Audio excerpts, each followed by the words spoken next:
Hi, this video tackles the intricacies of a simple Wild Strike of Extremes trickster build. Wild Strike of Extremes is an attack that treats enemies' elemental resistances as if they are inverted. In turn, it costs life, mana, and energy shield instead of mana only. With a lot of support gems attached, it may be challenging to sustain this resource drain. Trickster, with its proficiency in ES Leech from Soul Drinker, combined with life and mana leech passives, is the best candidate to benefit fully from this skill. Add to that Leech Mastery with Claw Mastery for 20% of all leech to be applied instantly, and leave some mana unreserved. The Polymath recovers tons of your mana, life, and ES on kill instantly. Expand on it with One Step Ahead or Swift Killer for better mobility and DPS. Specializing in critical strikes is the most efficient way to enhance your damage once the resistance penetration is not needed. If your ES Leech is particularly good, you may even consider Replica Covenant Body Armor for a big damage boost, but higher ES cost. However, most players tend to go for a regular mixed elemental damage build with a high crit chance, as shown in the gameplay footage. Inverting the resistances is an immensely powerful damage boon, as the usual 50% you can find on most pinnacle bosses is often higher due to map modifiers. Shrine modifiers, endurance charges, and other buffs that are quite common will actually improve your damage instead of reducing it. With high evasion, maximum life, maximum ES, capped spell suppression, and ghost dance, it creates a fairly tanky build that only lacks armor and physical damage mitigation. The combined life and ES pool is substantial, it should be enough to withstand big hits. Clear speed is average. To enhance it, add more frenzy charges and get more movement speed from flasks and boots. Single target damage is also not particularly high, but good enough. The price of this build is highly variable as it can consist exclusively of rare items. A weapon could be the most expensive gear piece.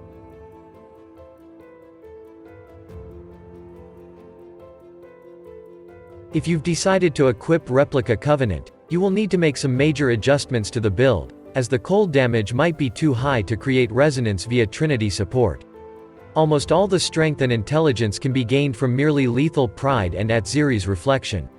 There are a lot of other unique items that will suit this build as a cheap alternative, or the proper endgame piece to keep. Atziri's reflection is one of the best shields on account of its curse, immunity, increased effect of curses, elemental resistances, evasion, energy shield, and a lot of intelligence. It only lacks maximum life and spell suppression. Replica Covenant adds a lot of cold damage, but the introduced ES cost is such a big problem that it will be hard to get enough ES recovery to attack. You will need to get more maximum energy shield to break even. The cold damage is also so high that it may disable the resonances from Trinity support, so you can either replace that gem or get added fire and lightning damage from other sources. It's a very powerful armor. You can generate power charges with Assassin's Mark or frenzy charges with Mark Mastery, but Ralakesh's Impatience boots are more reliable, and they grant you endurance charges for physical damage reduction with elemental resistances, which may be good enough. Abhorrent Interrogation Gloves are excellent for a selected group of hit-based elemental damage builds that don't penetrate or ignore elemental resistances. There's not much of them, but this one fits this category. It causes enemies to take up to 60% increased elemental damage if you can attack, or hit the enemy with projectiles, fast enough. Prismweave is more often seen in crude and underdeveloped builds, but the increased and flat elemental damage are especially important in this build. Replica Soul Tether grants a lot of energy shield, given you already have a lot of life. It will result in faster ES Leech, so sustaining the ES cost of Wild Strike will be much easier. It's especially recommended with Replica Covenant. The Burden of Truth doesn't grant you as much energy shield as Replica Soul Tether but causes your life flask to recover your energy shield as well as life, which is immensely helpful if you struggle with leeching it back fast enough. You can benefit from a lot of auras that Owl's Uprising can get you for free, such as Grace, Wrath, Discipline, or Hatred. You also need a lot of mana to spend on your attacks, making this option that much more valuable. If you haven't used Elemental Focus in your Wild Strike setup, you can equip Yoke of Suffering and cause enemies to take increased damage. It grants quite a lot of elemental resistances too. The taming is great if you're not using Elemental Focus Gem, as you have to apply elemental ailments to benefit from the increased damage bonus. This ring grants tons of damage, so definitely consider it. Mark of the Elder Ring adds a lot of cold damage, increases your life, energy shield, and attack damage if your other ring has Shaper's influence. It's another great pick, heavily recommended. You have a lot of points allocated around the socket near Fervor notable. You also need a lot of strength. Socket Lethal Pride Jewel there not only to gain this attribute but also plenty of notable upgrades, such as chance to deal double damage, increased melee damage, or critical strike mods. You're using Grace, Precision, Clarity, and Hatred or Wrath. On a Watcher's Eye, look for Precision's critical strike multiplier or attack speed, Grace's chance to blind, evade, or suppress. Crit chance, added damage, or physical damage as extra cold or lightning damage can be gained from the Hatred or Wrath mod pool. It's a crit attack build, so the most important damaging stats are critical strike chance and critical multiplier with enough accuracy to always hit your target. Elemental penetration or reducing enemies' resistance is undesirable. The Wild Strike of Extremes takes the base physical damage you have and converts it to a random element, but keeps your added elemental damage, so you may always deal all 3 types of elemental damage. To enhance your recovery, life, mana, ES gained on hit, or passive regeneration of life, mana can be added. Alternatively, simply get more maximum life and maximum energy shield to leech these quicker, as the limit on how much you can leech per instance is tied to the percentage of these stats, while the cost of skills remains a flat, fixed number. Your main defensive layers are Spell Suppression and Evasion, aided by instant leech on hit. A Blizzard Crown is the best choice with its added cold damage. Look for maximum life, evasion, energy shield, resistances, spell suppression, and some of the rare influence mods, such as increased elemental damage or maximum power charge if it's a warlord item. There are 2 options for a claw. Either a copy with a lot of added flat elemental damage of various types or one with physical and cold damage only. The cold, physical claw is to be used with Replica Covenant to specialize in cold damage further. Either way, for suffixes, seek attack speed, critical strike mods, and accuracy.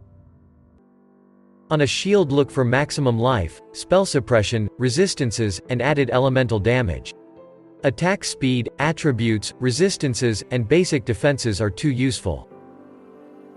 On the body armor, look for the most basic maximum life, resistances, evasion, suppression, and energy shield. For the Eldritch mods, seek ones that will increase the effect of your auras. On your boots, get maximum life, elemental resistances, movement speed, and spell suppression chance. There are multiple valuable Eldritch implicit modifiers to choose from. We recommend getting extra accuracy and attack speed on the gloves. Spell suppression, added elemental damage to attacks, and energy shield can be found here as well. Don't forget about maximum life and resistances. For Eldritch mods, get extra targeting for strike skills, attack speed, increased effect of marks, or spell suppression. Rare Belt. Here you shall gather maximum life, resistances, strength, and increased elemental damage with attacks. There's not much else. On an amulet you can get a lot of maximum life, resistances, attributes, some critical strike modifiers, increased elemental damage, or added elemental damage. Rings are abundant in useful modifiers, such as increased elemental damage, added elemental damage, attack speed, accuracy, critical strike mods, resistances, attributes, and of course maximum life. Critical strike modifiers are the most potent damage sources you can get from jewels, but do look for the missing stats here too. You're constantly leeching as your Wild Strike consumes a lot of resources. That's why Fuel the Fight and Feed the Fury are especially good. Martial Prowess is an excellent addition too. We have used only one large cluster jewel. On medium cluster jewel go for basics of pain and pressure points for critical strike chance and damage. Bottled Faith increases your critical strike chance, and causes your opponent to take increased damage. With a rapid life and ES recovery from instant life leech and polymath passive, Progenesis is very good. It causes a portion of incoming hit damage to be taken as dot. For magic flasks, use diamond, silver, quicksilver, and jade flasks. These should increase your critical strike chance, attack speed, and evasion. If you're exposed to damage while being unable to leech life very often, use a life flask.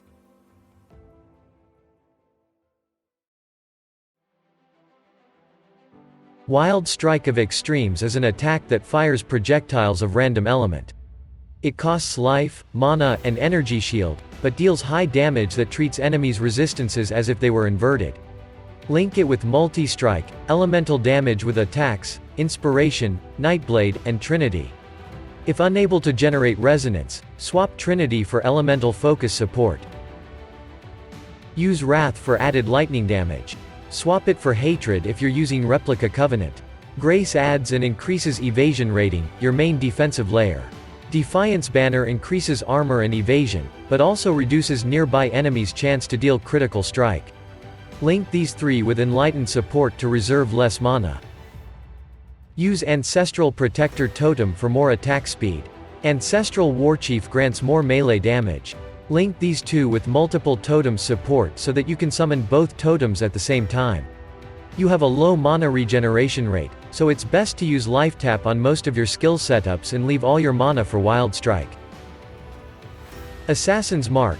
Marked enemy is more likely to receive critical strike, and takes more damage from such strikes. Link it with Mark on hit, Life Tap, and Enhance to apply it automatically and enhance it. Whirling Blades is a movement dash type attack to move faster. Link it with faster attacks to attack faster, and Life Tap support gems.